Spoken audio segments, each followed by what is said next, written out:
దాని సందర్భంగా నియోజకవర్గ ప్రజలందరూ కూడా నా హృదయపూర్వక శుభాకాంక్షలు తెలియజేస్తా ఉన్నాను. నిన్న ప్రజా దర్బార్లు అనుకుంటాను ఎమ్మెల్యే గారు కూడా అనరాదు ఆయన్ని. ఆయన మర్యాదస్తుడు కాదు. అయినా మాకు సంస్కారం ఉంది కాబట్టి ఇంకా ఎమ్మెల్యే గారిని సంబోధిస్తూ ఉన్నాం. ఏదన్నా ఎవరో వచ్చి సలగలకొండ సంబంధించిన వాళ్ళు వాళ్ళ భూమి విషయంలో నేను ఏదో ఫోన్ చేశానని చెప్పేసి విఆర్ఓకి చెప్పినప్పుడు ఆయన విచారించాల, లేకపోతే విఆర్ఓని అనుకోవాలి ఫోన్ చేశాడా లేదని చెప్పేసి. విఆర్ఓకి ఫోన్ చేసినప్పుడు ఏమన్నాడు విఆర్ఓ, నాకు చేయలేదు సార్ అన్నాడు. అంతకుముందు ఏం మాట్లాడినాడు, సాయి ప్రసాద్ రెడ్డి దుర్మార్గుడు, నీకిన్న దుర్మార్గులు ఈ రాష్ట్రంలో ఎవడు లేడు,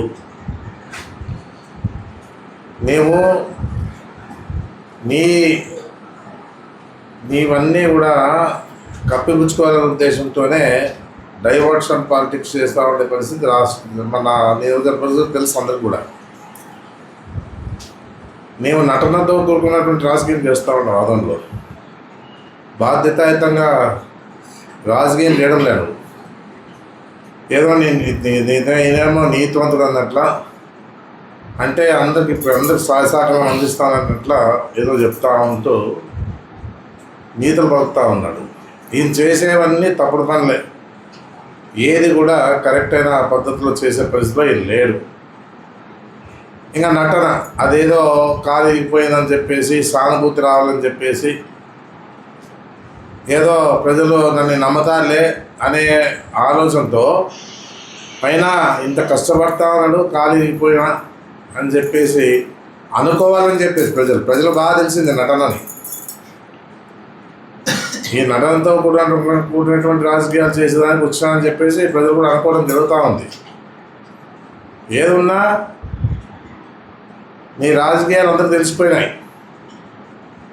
నువ్వు మాట్లాడేటట్టుంటే ఏదన్నా కానీ ఎంక్వైరీ చెయ్యి. నీ చేతనైతే ఏదో చెప్పినారని చెప్పేసి నీకంటే నీచమైన రాజకీయ నాయకులు ఆందోళనలో ఉన్నారా అని నేను అడుగుతాను. ఇంతమంది ఎమ్మెల్యేలు అయినారు కానీ నీకన్నా నీచమైన నికృష్టుడు ఎవడు లేడు. నీకన్నా దుర్మార్గుడు నీకు అసలుకే లేడు. నీవు తప్పుడు పనులు చేస్తూ ఉంటే అందరూ తప్పుడు పనులు చేస్తూ ఉన్నారు అనుకుంటున్నావు. నువ్వు మా తాత గురించి మాట్లాడతావా?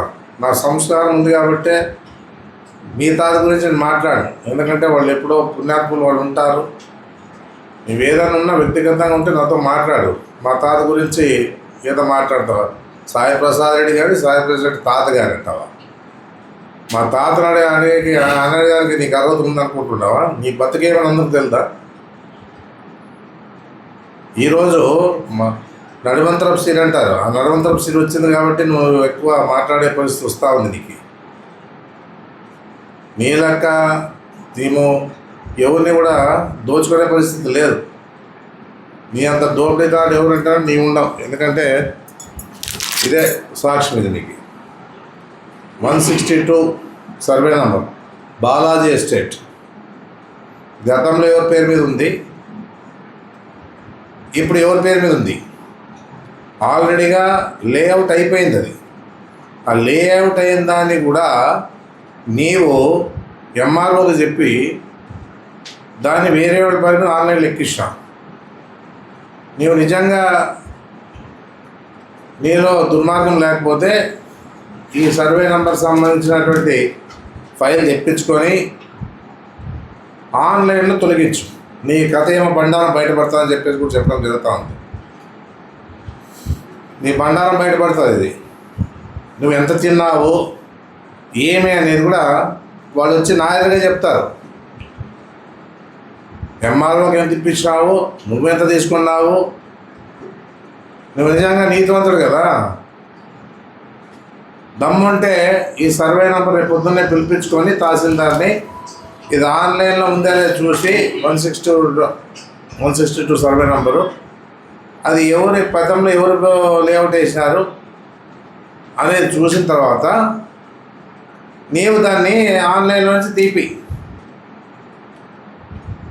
నీ నిజాయితీ ఏమో బయటపడతావు. నీవు చేసే తప్పుడు పనులకి అందరూ తప్పుడు అనుకుంటున్నావా? నువ్వేదో అనుకుంటున్నావు. ఏదో అంటే నేను నీకు చెప్తాను, ఈ విధంగా సర్వేలు ఏదైతే జరిగినాయో, ఆదోని చుట్టుపక్కల గ్రామాల్లో ఏదైతే సర్వేలు జరిగినాయో అవన్నీ కూడా మళ్ళీ మీ నాయనకు ఒకసారి మళ్ళీ పుట్టాలను, ఇంకోసారి పుట్టే కానీ చేయలేము. ఇది గమనించుకో బాగా. ఎందుకంటే ఇదేదో నాకు అన్యాయం జరిగితే సహించేది లేదు, ఇవన్నీ మాటలు, ఇవన్నీ కూడా నీకు ఈ మాటలన్నీ చూసినాం. చెప్తే కదా మళ్ళీ మీ నాయన ఇంకోసారి పుట్టే తప్ప ఈ సమస్యలు తీర్చే పరిస్థితి లేదు. ఏందనుకుంటున్నావు నువ్వు? ఏదో సర్వే జరిగింది ఆ రోజు జగన్మోహన్ రెడ్డి డ్యాంలో సర్వేలు జరిగినాయి. గ్రామాల్లోన సర్వే జరిగినప్పుడు ఎక్కువ తక్కువ వచ్చింది. పరిష్కరించడానికి ఒక ఆలోచన ప్రభుత్వం చేయాలి, లేకపోతే కలెక్టర్ గారు చేయాలి. అప్పట్లో ఏమవుతా ఉందంటే భూములు, మంచి భూములు చెడ్డ భూములు అని ఉంటుంది. మంచి భూమి ఎవరికి ఇస్తే కొంత ఎక్కువ భూమి ఇంకొకరికి ఇచ్చింటారు ఆ గ్రామాల్లో. అప్పుడు అవి ఇప్పుడు సర్వే చేసినప్పుడు ఏమవుతాయంటే ఎక్కువ తక్కువ వస్తూ ఉంటాయి. ఆ పరిస్థితుల్లో అనుభవంలో ఉన్నవాడు వాడు వదిలే పరిస్థితిలో లేడు. ఎందుకంటే మన అనుభవం ఉంటుంది కాబట్టి, 20 ఏళ్ళ నుంచి 30 ఏళ్ళ నుంచి అనుభవంలో ఉంటుంది కాబట్టి. అది ఆలోచన చేయకోకుండా ఏదోలే నేను మాట్లాడితే జరిగిపోతాలని చెప్పేసి మాట్లాడుతున్నట్టున్నావు నువ్వంతా కూడా. నీకు పరిజ్ఞానం ఉందని అడుగుతాను నేను. ముందు రాజకీయ పరిజ్ఞానమే లేదు నీకు. ఉన్నోడైతే ఇట్లా మాట్లాడతాడా? ఎవరైనా చెప్పని ఏదో ఆలోచించకుండా దుర్మార్గుడు సాయి ప్రసాద్ రెడ్డి. నీ ఆస్తి ఏమన్నా దోచుకున్నానా? నేనేమన్నా నీ ఆస్తి ఏమన్నా దోచుకున్నానా? నీ వచ్చి ఆదంలో వచ్చి తలకాయ కొట్టుకుంటుంటారు ప్రజలంతా కూడా, ఇలాంటి దుర్మార్గుడిని తెచ్చుకున్నామని చెప్పేసి. జబర్దార్ ఈసారి మట్సాగా మాట్లాడని తెచ్చుకో చెప్తున్నాను. ఏమనిపించుకుంటాలి అనుకుంటున్నావా నువ్వు? నీ వద్దుల మీద మాట్లాడుతున్నావు. ఏదున్నా నటనతో రాజకీయాలు చేసే రావద్దు ఆదంలో. నీ నటనే అది, బాధ్యత చేసే పని అదని చెప్పేసి ప్రజలు గమనిస్తారు. ఆదోళన అంతా ఏదైనా ఉన్నా డిపార్ట్మెంట్ అడగాల. వాడు చెప్పినాడు కదా బాగా గట్టిగా. ఆయన ఏమన్నాడు? ఆయన ఫోన్ చేసి మాట్లాడితే ఏమన్నాడు? బీఆర్ అని నాకు దాన్ని చేయలేసామని చెప్పినాడు బాగా ఓపెన్గానే.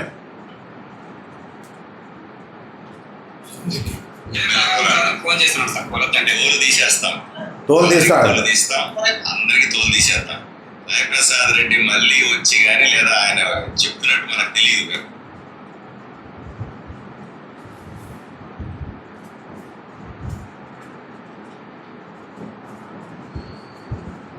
చెప్పేసి కాసుకొని ఉంటారు. నీవే సరిగా ఉంటే, నీవు సక్రమంగా ఉంటే కదా ముందు. నీవే సక్రమంగా లేవు. నీవు సక్రమంగా లేకుండా అందరు తోలు తీసేది ఏముంది? అందరు కలిసి నీ తోలు తీస్తారు. ఇప్పుడు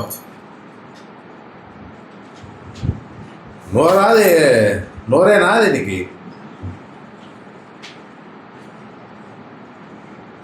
మనుషుల మాదిరిగా మాట్లాడు నువ్వు, పశువుల మాదిరిగా చేయొద్దు. నువ్వు తోలు తీస్తావంటే నువ్వు తోలు తీస్తావా? నీ దమ్ము ఉంటే తోలుది. నీకు దమ్ము ధైర్యం ఉంది కదా, తోలుది. వాడు ఏమైనా యువరాజు అనేవాడు వచ్చి 314 సమయ నంబర్ గురించి మాట్లాడి ఇప్పుడు ఏం మాట్లాడిపోయి ప్రజా దర్బార్లో ఈ సిగ్నల్ లేదు. ఇది మీతో కూడా ఉంటుంది, తీసి చూపించండి. అది ఉందా?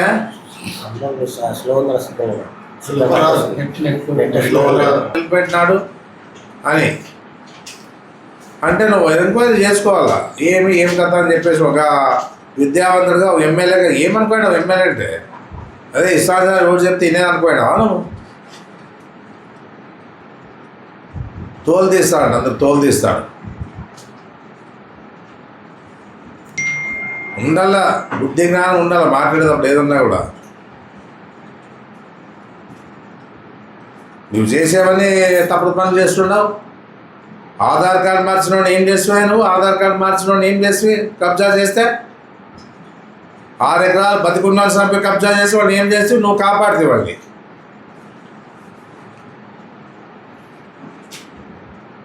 మీ వాళ్ళంతా పోయి లారీలు నిలబెడతా ఉండ్రి, వసూలు రాజాలండ్రి,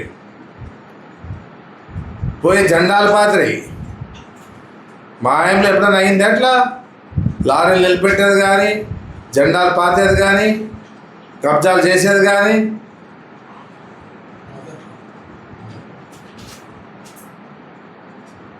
నువ్వేమన్నా వాడి మీద యాక్షన్ తీసుకున్నావా నువ్వు? అసలుకి అది 6 ఎకరాలు విషయంలో 6 ఎకరాలు బతుకున్న సంపిక పోయి రిజిస్టర్ చేసుకుంటే కూడా నువ్వు వాళ్ళ మీద యాక్షన్ తీసుకోలేదు. నా ఎట్లా కూడా ఏంటి ఇమ్మీడియట్గా ఎవరున్నారు పట్టుకోరాని చెప్తుంటే నువ్వు భాగస్వామి అయినావు కాబట్టి నువ్వు మాట్లాడలేవు. రోజు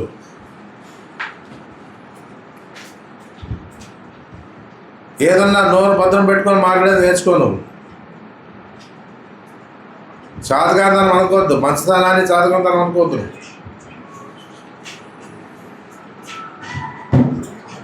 ఏదున్నా కూడా ఆలోచించి పనిచేయాలి. రాజకీయం ఏమనుకుంటున్నావు? మేము 3 సార్లు ఎమ్మెల్యే అయినాం. ఒక్కరు కంప్లైంట్ చూపిమనండి. ఏదో ఆటో అని పట్టుకొని మనం చేయని పనికి దాన్ని మీరు మాట్లాడుతూ ఉంటారు. ఆటో పిల్లోడు నా ప్రాణ స్నేహితుడు కొడుకు. రిమాండ్ పంపించిన వాళ్ళని ఏమనుకుంటున్నాను? మా వాళ్ళైనా కూడా తప్పు పని చేస్తే రిమాండ్ పంపించిన వాళ్ళని ఇప్పటికీ కేసు నడుస్తూ ఉంది. అది ఆ పిల్లోడే చెప్పినాడు అందరికేం సంబంధం లేదని చెప్పేసి. రవి నా ప్రాణ స్నేహితుడు కొడుకు, వాడు మా అన్నకి ప్రాణ స్నేహితుడు. ఆయన రామాంజనేయులు గారు. అదొక్క సాకం పట్టుకొని ఏదో జరిగిపోయినట్లు మాట్లాడుతూ ఉంటారు. నీవు కానీ కృష్ణమ్మ కానీ నువ్వేదో ఎమ్మెల్యే కదా, నీకు అవకాశం ప్రజలు ఇచ్చినారు, పని చేసుకో. నువ్వు 30 ఏళ్ళు ఉండే ఎమ్మెల్యే. మరి మేము బతుకుతాం లేదు మాకు తెలియదు. 30 ఏళ్ళు నీకు ఆ కాన్ఫిడెన్స్ ఉంది 30 ఏళ్ళు బతుకుతాం అనేది.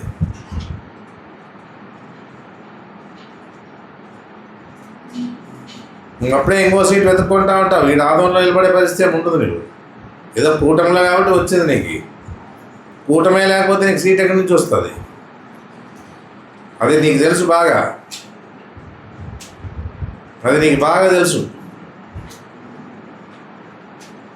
వాళ్ళంతా కలిసికట్టుగా బాగా పనిచేసినారు కాబట్టే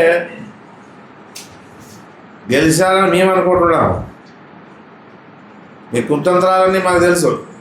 పరకాల ప్రభాకర్ రావు చెప్పినాడు కదా ఏ విధంగా జరిగింది ఇది అనేది కూడా. రాష్ట్రంలో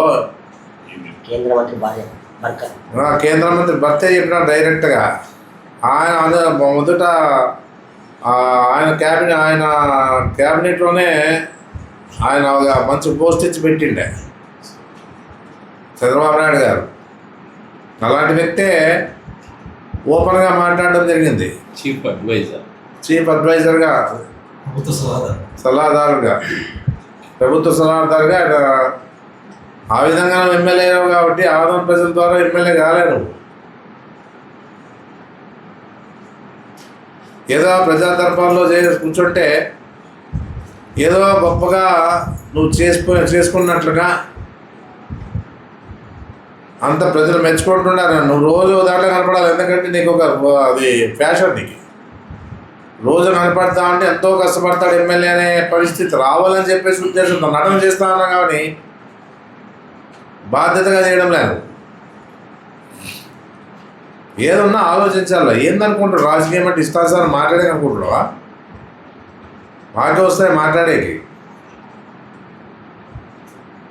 నువ్వు చెప్తా కదా, నీ దమ్ముంటే పిలిపించుకోరేపు. 162 survey number Balaji estate already అయిపోయింది, అది లేఅవుట్ అయిపోయింది, అది అందరూ కూడా కంతల ప్రకారంగా కట్టారు దాన్ని. ఇప్పుడు కూడా చెప్తా ఉన్నా నేను, లోన్లు కూడా వచ్చినాయి సార్, లోన్లు వచ్చినాయి, బ్యాంకు రుణాలు చాలా చోట్ల స్థలాలు అట్లే ఉంటాయి. ఇంకా 3 ఎకరాలు కూడా ప్రయత్నం చేస్తూ ఉన్నారు ఎక్కియాలని చెప్పేసి. ఇంకా 3 ఎకరాలు ఇదే కాదని చెప్పేసి మహేశ్వర ఎస్టేట్లో కూడా 3 ఎకరాలు ఎక్కియాలని చూస్తూ ఉన్నారు. దోపిడీలు చేసేది మీరు. మేము నీతి నిజాయితీ ఉంటే రేపు దీన్ని ఒక్కటే ఆన్లైన్లో తీపి నీవేమనేది బయటకు వస్తుంది, బయటకు అది.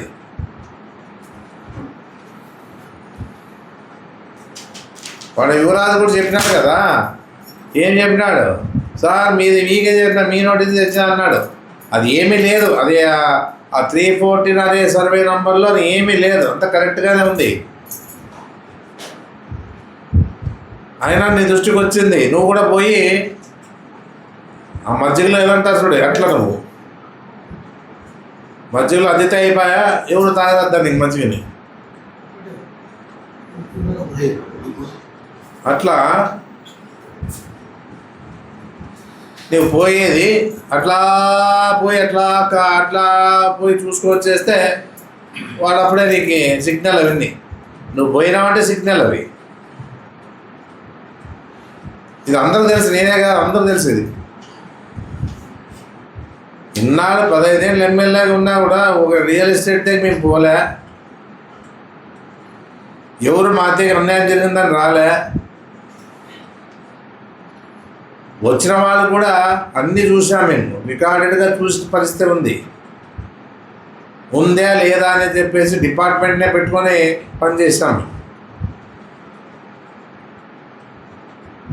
సమస్యలు ఉన్నాడు విచారించాలా, ఒక ప్రజా దర్బార్లో వచ్చింటారు విచారించాలా.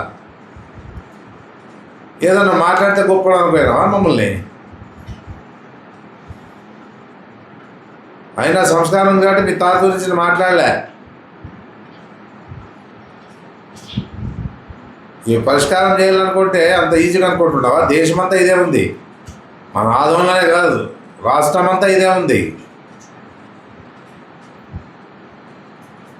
గమనించుకోకుండా ఇష్టానుసారంగా దుర్మార్గుడు సాయి ప్రసాద్, నీకంటే దుర్మార్గుడు నీచుడు నికృష్టుడు ఎవరు లేదు, గుర్తుపెట్టుకోను. నేను నటన చేస్తున్నా, నాకే అర్థమైపోయింది నువ్వు నటన చేస్తున్నావు అని చెప్పేసి నాకే అర్థమైంది. రాజకీయమైన నటన అని ఏదో ఇట్లా కట్టి పట్టుకుపోతే సానుభూతి వస్తుంది అనే ఆలోచన తప్పితే ప్రజలు మెచ్చుకుంటారు. ఎంతో పని చేస్తున్నట్లుగా నటన చేస్తాను, మాకు రాదు అది. ఏదన్నా కూడా తెలుసుకొని మాట్లాడి నేర్చుకోవాలని చెప్పేసి నువ్వు మాట్లాడితే చెప్తాను చూడు, బంతి ఎంత వేగంగా ఇస్తే అంత వేగంగా వెనక వస్తుంది.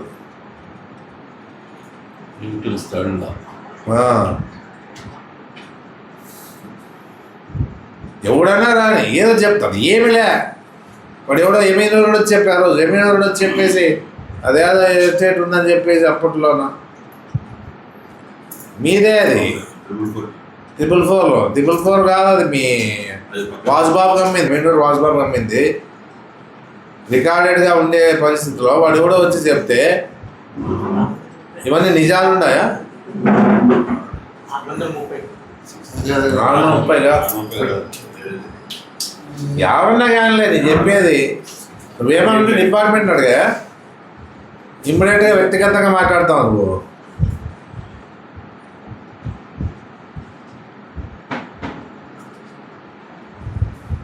ఏదన్నా నువ్వు ఎమ్మెల్యేగా బాధ్యతగా పనిచేసేది నేర్చుకోవాలని చెప్పేసి నేను తెలియజేస్తావు. అయితే ఇది ఇమ్మీడియట్గా రేపు పిలిపించి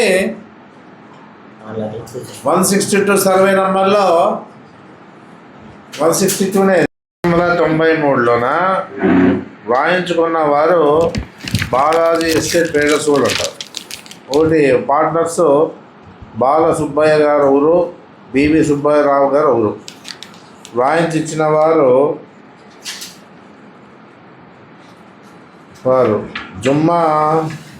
జుమ్మాపేట అబ్దుల్ కరీం సాబ్ గారు. కుమారుడు మీరా మొయిద్దీన్ గారు రాసిచ్చారు. రాసిచ్చిండే వాడు అప్పట్లో 23లో రాసిచ్చిండేది. ఇప్పుడు ఆన్లైన్లో ఎక్కిండేది కింద ఉంది చూడండి. ఇది ఆన్లైన్లో ఎక్కించిండేది పేరు అక్బర్ అప్పర్ చూడు అన్సార్ బషీద్. అన్సార్ బషీద్ అనే పేరు మీద ఎక్కింది. ఇప్పుడు అప్పట్లో వేరే వాళ్ళు వాళ్ళ భూమి నమ్మినోళ్ళు వేరే వాళ్ళు, భూమి కానోళ్ళని ఎక్కించిండేది ఇది.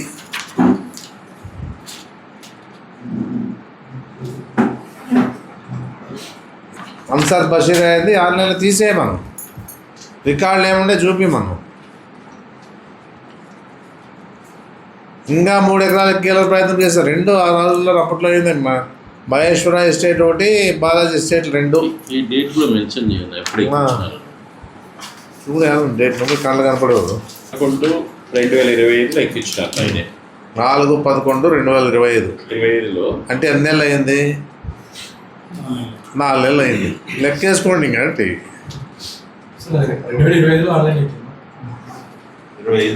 1983లోన బాలాజీ ఎస్టేట్ వాళ్ళు కొన్న తర్వాత వాళ్ళు ఎవరెవరైతే పేరు చెప్పినారో వాళ్ళకి ఇచ్చిన తర్వాత ఇన్నేళ్ళ తర్వాత, అంటే 83 అంటే ఇప్పుడు 40 ఏళ్ళు పైన రియల్ ఎస్టేట్ లేఅవుట్ వేసారు, అమ్మేసారు, అంతా అయిపోయింది. మరి ఎవరు బలి పశువులు అయితే తెలియదు. మన నోటీస్కి వచ్చింది కాబట్టి నేను అందరికి చెప్తా ఉన్నాను.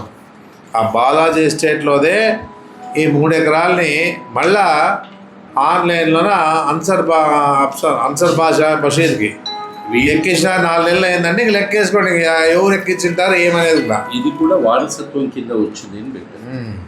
ఇది కూడా వారసత్వం కింద వచ్చిందని పెట్టినారు. మళ్ళీ ఇన్నేళ్ళు లేని వారసత్వము మళ్ళీ ఇప్పుడు ఎట్లా వచ్చాయనేది కావాలి కదా. ఇవి ఆదంలో జరుగుతుండే పరిస్థితులు. ఇప్పుడు కబ్జాలు అంటే నేను నీ ఇంటిని వచ్చి దౌర్జన్యం చేసి బయటికి వెళ్తే కబ్జా అంటారు దాన్ని. నాకు తెలిసినట్టు వరకు ఇప్పుడు నీవేం చేస్తున్నావు ఇక్కడ? ఆన్లైన్లో ఎక్కించే పరిస్థితి చేస్తూ ఉన్నారు. అంటే వాళ్ళు ఎందుకు నాకే ఎదమాలు వచ్చిందంటే ఎవరైతే కొన్నారో వాళ్ళు నాతో వచ్చినారు.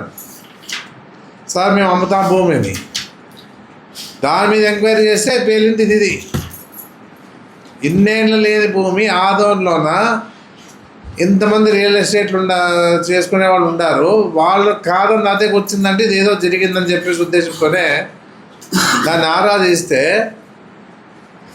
ఇది బయటపడింది. ఎవరు అంటే మనోని ప్రేమేమే ఉంది. ఆ తహసీల్దార్ ఎవరు ఇప్పుడు సస్పెండ్ అయినాడు కదా, గతంలో సస్పెండ్ అయినాడు. మొన్న సస్పెండ్ అయింది ఈయన ఎమినూరు కాదు, ఇప్పుడు వచ్చినాడు ఎమినూరు. ఆయన సస్పెండ్ అయిన ఆయన పేరు ఏమో ఉంది కదా, ఆయన పేరు రమేష్. సస్పెండ్ అయ్యింది. అది ఆయన చెప్పిండే రికార్డు కూడా ఉంది. 10 లక్షలు నాకు ఇచ్చినారు, 20 లక్షలు ఆయన తీసుకున్నాడని చెప్పేసి. అంతే, రికార్డు దొరకడంలే, రికార్డెడ్గా తీసుకుపోయింది ఉంది. ఎమ్మెల్యే చెప్తే ఎక్కించినా నేను. ఇది పరిస్థితి. ఇంకా 3 ఎకరాలు రెడీగా ఉంది ఎక్కించే, ఆన్లైన్లో ఎక్కించే. ఇంకా 3 ఎకరాలు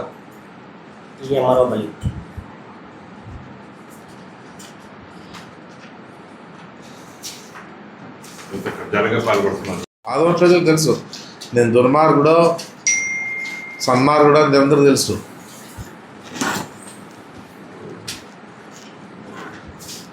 ఇప్పుడు ఏమైనా చెప్తారు కరెక్ట్ మనిషి అని. రేపు దీన్ని ఆన్లైన్లో తీసేస్తేనే వాళ్ళే వచ్చి చెప్తారు గట్టిగా ఇది ఏం జరిగిందని చెప్పేసి.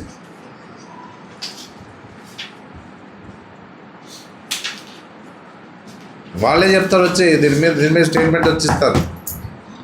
ఆన్లైన్లో తొలగించాలి వాళ్ళది. తర్వాత ఏ రా ఇట్లుంది అని వాడిని అడిగితే వాడు పత్తాలే నా దగ్గర రావడంలే, తీసుకుంటాను రా అంటే